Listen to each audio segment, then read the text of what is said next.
ការចិញ្ចឹមត្រីអណ្ដែងក្នុងស្រះឬអាងតូច 1. ការជ្រើសរើសទីកន្លែង ត្រូវជ្រើសរើសទីកន្លែងដែលងាយបញ្ចេញបញ្ចូលទឹកបានស្រួលងាយក្នុងការថែទាំផ្ដល់ចំណីនិងនៅជិតផ្ទះមានម្លប់ផ្ទះនិងត្រូវមានពន្លឺគ្រប់គ្រាន់សម្រាប់ស្រះចិញ្ចឹមត្រីតូចឬអាងតូចនៅក្បែរប្រភពទឹកដូចជាត្រពាំងស្រះអណ្ដូងជាដើមព្រោះយើងអាចងាយស្រួលក្នុងការផ្លាស់ប្ដូរទឹកបានគ្រប់ពេលដែលយើងត្រូវការរូបភាពទី1ស្រះដែលមានលក្ខណៈល្អប្រសើរនិងអាងតូចធ្វើពីស៊ីម៉ង់និងអ៊ែត 2. ការរៀបចំស្រះឬអាងតូចដើម្បីចិញ្ចឹមត្រីអណ្ដែង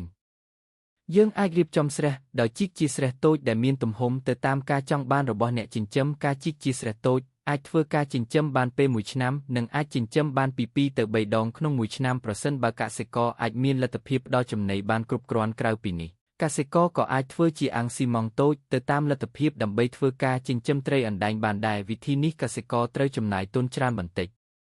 ប៉ុន្តែគាត់អាចប្រើប្រាស់សម្រាប់ចិញ្ចឹមបានរយៈពេលយូរពី8ទៅ10ឆ្នាំព្រោះគាត់ពុំចាំបាច់ចំណាយទុនដើម្បីធ្វើអាងទៀតឡើយបើប្រៀបធៀបទៅនឹងស្រះដែលប្រើក្រណាត់កៅស៊ូរៀបជុំវិញក្នុងអាងព្រោះវិធីសាស្ត្រនេះកសិករនឹងចំណាយទុនដើម្បីទិញកម្រាលកៅស៊ូជារៀងរាល់វគ្គនៃការចិញ្ចឹមត្រីរូបភាពទី2កូនអាងតូចដែលសង់ត្រូវត្រាំទឹកជាមុនសិនមកត្រីចិញ្ចឹម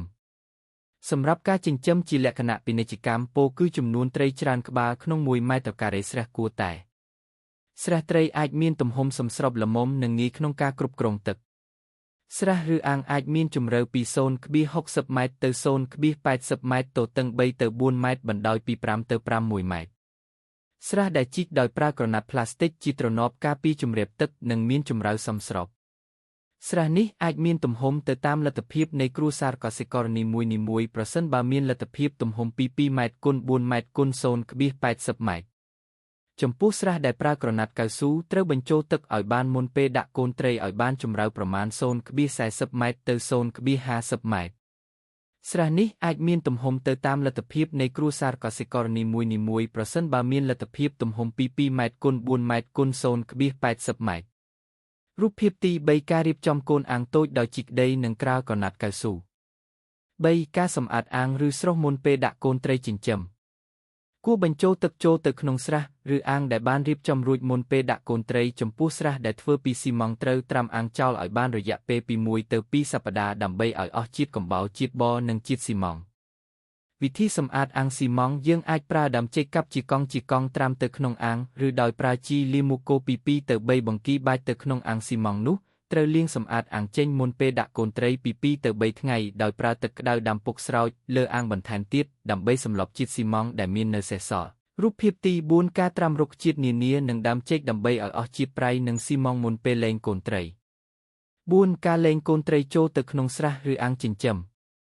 មុននឹងលែងកូនត្រីទៅក្នុងស្រះឬអាងចិញ្ចឹមយើងត្រូវត្រាំថង់កូនត្រីមួយរយៈទៅក្នុងអាងនោះឬស្រះដែលចិញ្ចឹមនោះដើម្បីឲ្យកូនត្រីអាចសម្របទៅនឹងលក្ខខណ្ឌកម្ដៅនិងទឹកដែលមាននៅក្នុងស្រះឬអាងនោះដោយអនុវត្តដូចខាងក្រោមថង់កូនត្រីត្រូវបណ្ដែតក្នុងស្រះទឹកប្រមាណ10ទៅ15នាទីមុនពេលលែងកូនត្រីទៅក្នុងអាងឬស្រះត្រូវបើកថង់កូនត្រីដោយឲ្យទឹកស្រះចូលបន្តិចម្ដងទៅក្នុងថង់និងលែងកូនត្រីដោយថ្នមទៅក្នុងស្រះដែលរៀបចំរួច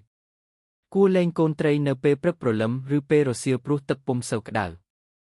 មិនត្រូវផ្ដល់ចំណីភ្លាមបន្ទាប់ពីលែងកូនត្រីទៅក្នុងស្រះឡើយត្រូវផ្ដល់ចំណីរយៈពេល8ទៅ10ម៉ោងក្រោយពេលលែងរូបភាពទី5សកម្មភាពលែងកូនត្រីចូលក្នុងស្រះឬអាងតាមលក្ខណៈបច្ចេកទេស 5. ការផ្ដល់ចំណី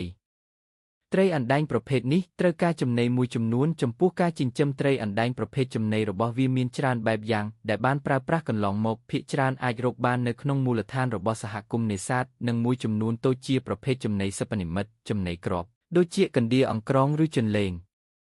ចំណីសិប្បនិម្មិតដែលផលិតក្នុងស្រុកឬនាំចូលកាកសំណល់ក្បាលត្រីចិញ្ច្រាំកាកសំណល់ផ្ទះបាយផ្សេងកន្ទក់លីបបរបាយជ្រូកជាដើមចំណីត្រូវផ្ដល់ឲ្យបានសមស្របពី5ទៅ7% ធៀបនឹងទម្ងន់ខ្លួនរបស់ត្រីនិងអាចផ្ដល់ឲ្យវាពី2ទៅ3ដងក្នុងមួយថ្ងៃតាមលទ្ធភាពដែលអាចរកបានការផ្ដល់ចំណីទៀងទាត់ធ្វើឲ្យត្រីលូតលាស់និងធំធាត់បានល្អឆាប់បានប្រមូលផល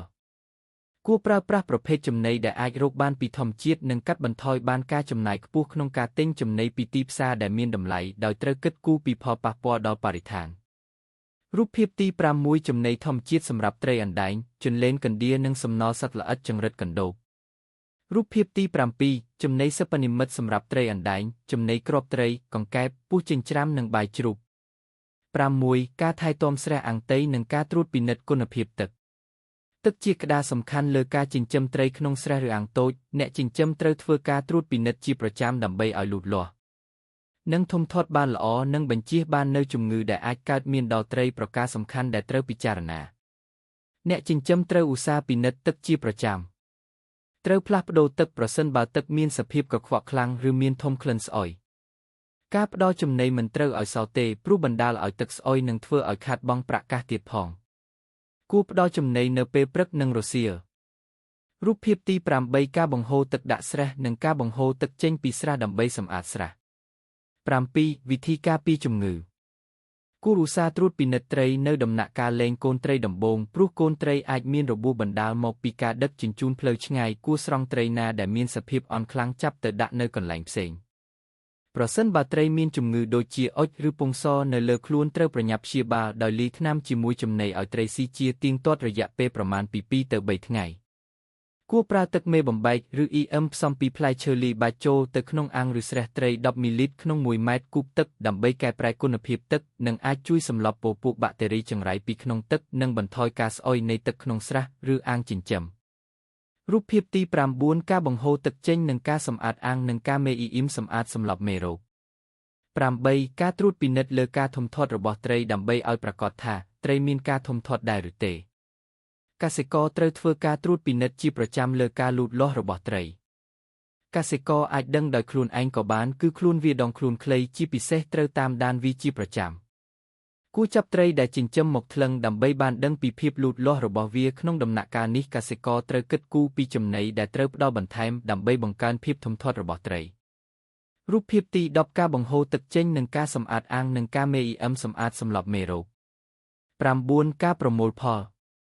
កសិករអាចធ្វើការប្រមូលផលត្រីរបស់ខ្លួនក្រោយពីដាក់ចិញ្ចឹមរយៈពេលពី3ទៅ4ខែដែលត្រីអណ្ដែងអាចមានទម្ងន់ជាមធ្យមពី200ក្រាមទៅ300ក្រាមដែលសមល្មមសម្រាប់ទីផ្សារជាអនុហាសគួរពិចារណាទៅលើចំណុចមួយចំនួនដូចជាអាចចាប់បណ្ដាលក៏បានឬមូលផលសរុបក៏បានអាស្រ័យទៅនឹងតម្រូវការឬចាប់លក់តែមួយលើកក៏បានគួរមើលទំហំនិងទម្ងន់ត្រីព្រោះការនិយមរបស់អ្នកហូបគឺពេលត្រីមានទំហំសមស្របល្មមមិនធំពេកគួរឡាយរកឱកាសដែលតម្លៃត្រីនៅលើទីផ្សារមានតម្លៃពិសេសនៅរដូវបិទនេសាទឬរដូវដកស្នងជាដើមរូបភាពទី11ការប្រមូលផលត្រីអណ្ដែងដែលមានទំហំសមស្របនឹងតម្រូវការទីផ្សារ